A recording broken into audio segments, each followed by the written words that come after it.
ማቴዎስ ወንጌል ምዕራፍ 3 ቁጥር 6 ብትመለከቱ ወያጠምቆሙ ለኩሎሙ በፈለገ ዮርዳኖስ ሲል ዮሐንስ ነው አጥማቂ ሁላቸውንም በዮርዳኖስ ወንዝ ያጠምቃቸው ነበር ይልና እንዘይት አመኑ ኃጣውኢሆሙ ይላል። ኃጢአታቸውን እየተናዘዙ ይላል። ምናቸውን እየተናዘዙ? ኃጢአታቸውን እየተናዘዙ ይላል። ያጠመቃቸው ኃጢአታቸውን እየተናዘዙ። እነዚህን ሰዎች በቅዱስ ሉቃስ ወንጌል ምዕራፍ 3 ቁጥር 21 ላይ ደግሞ ስትመለከቱ ወእምድኅረ ተጠምቁ ሁሉ ሕዝብ ተጠምቀ እግዚእ ኢየሱስ ይላል። ሕዝብ ሁሉ ከተጠመቁ በኋላ ጌታ ኢየሱስ ምን አለ? ተጠመቀ። የሉቃስ ወንጌል ምዕራፍ 3 ቁጥር 21።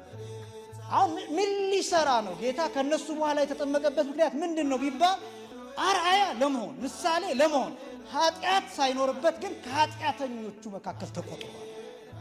አስቀድሞ የተነገረ ትንቢት አለ። ትንቢተ ኢሳይያስ ምዕራፍ 11 ላይ ምዕራፍ 53 ቁጥር 11 ላይ ተወለቀ ምስለ ጊጉያን ከበደለኞች ጋራ ተቆጠረ፣ ከአመፀኞች ጋራ ተቆጠረ፣ ከኃጢአተኞች ጋራ ተቆጠረ ተብሎ የተነገረው ይደርስ ይፈጸም ዘንድ ራቁቱን ሆኖ ሌሎቹ እንደተጠመቁት ተሰልፎ ሲጠመቅ ተመልከቱት።